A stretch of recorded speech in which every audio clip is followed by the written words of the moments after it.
Cultural and educational rights. इसके साथ deal करते हैं आर्टिकल 29 और आर्टिकल 30, मगर हम अभी देखेंगे आर्टिकल 29।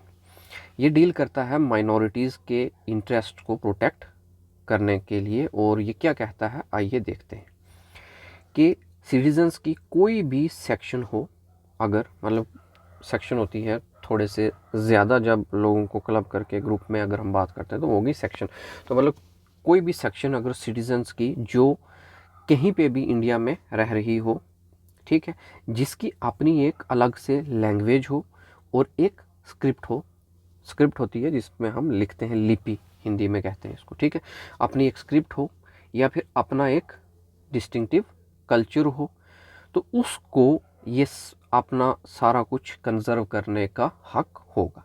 तो ऐसे सेक्शन ऑफ सिटीजन्स जो किसी भी टेरिटरी इंडिया में रह रहे हों, उनकी अगर अलग भाषा है, अपनी एक लिपि है, कल्चर है, तो वो इस सब को बचा के रख सकते हैं, उनको इसका पूरा हक है।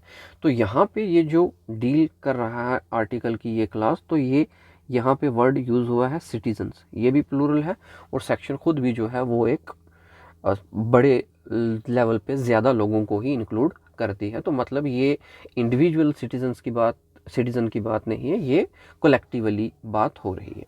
उसके बाद क्या है फिर, इसकी दूसरा पॉइंट क्या कहता है इस आर्टिकल का, ये कहता है कि कोई भी सिटीज़न जो है उससे ये हक नहीं छीना जाएगा। क्या हक नहीं छीना जाएगा? कि वो किसी भी एजुकेशनल इंस्टीट्यूट में एडमिशन जो है वो ले सकता है, ठीक है। कैसे इंस्टीट्यूट में एडमिशन ले सकता है? ऐसा इंस्टीट्यूट जो स्टेट ने मेंटेन किया हो या फिर स्टेट से उसको एड मिलती हो, और एड कौन सी मिलती है? वही पैसे की फाइनेंशियल एड, ठीक है।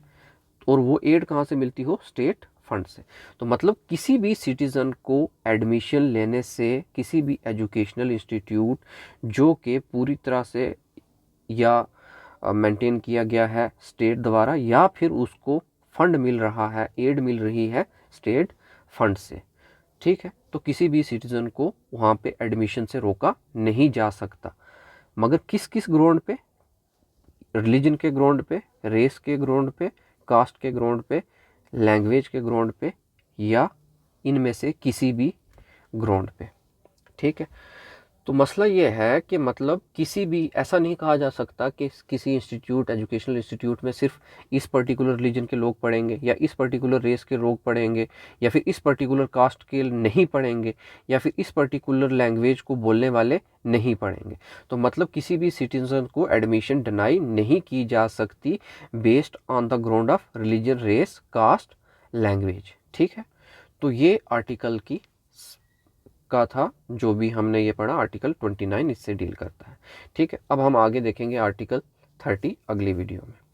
तो अगर आपको चीज़ें पसंद आती हैं तो आप औरों के साथ भी शेयर कर सकते हो। पढ़ाई मिल बांट कर करके ज़्यादा ही मज़ा आता है। कुछ अच्छी चीज़ आप उनके साथ बांटो, कुछ अच्छी चीज़ें वो आपके साथ बांटें। तो यहाँ तक जुड़े रहने के लिए आपका बहुत बहुत शुक्रिया। Thank you.